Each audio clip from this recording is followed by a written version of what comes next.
आज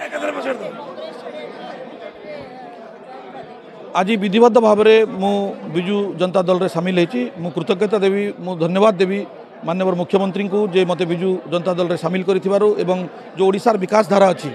नुआ ओडिशा नवीन ओडिशार संकल्प यात्रा रे मते आज जो सामिल करिसेंती मैं माननीय मुख्यमंत्री को बहुत बहुत धन्यवाद देवी। देखो मु हेवीवेट नेता नुहे मु गोटे कार्यकर्ता मु नवीन पट्टनायक कार्यक्रम रे जे कहती जे काम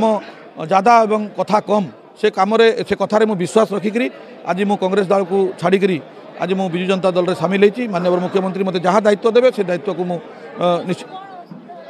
नहीं कांग्रेस रे कौन असुविधा है सुविधा है से कथा तो मु जो दल छाड़ी सारी से विषय में मोर किसी कहबार नहीं किंतु मु कौन पाई आसिली मु आपन कहूँ जे ओडिशार विकास धारा रे इसको सामिल करने निजर निर्वाचन मंडली को सामिल करने माननीय मुख्यमंत्री का आशीर्वाद नापी मु टिकट पर लबी आसनी मु बारंबार कही माननीय मुख्यमंत्री जहाँ मते दायित्व देवे से दायित्व को सुचारू रूप से तुलना करूँ।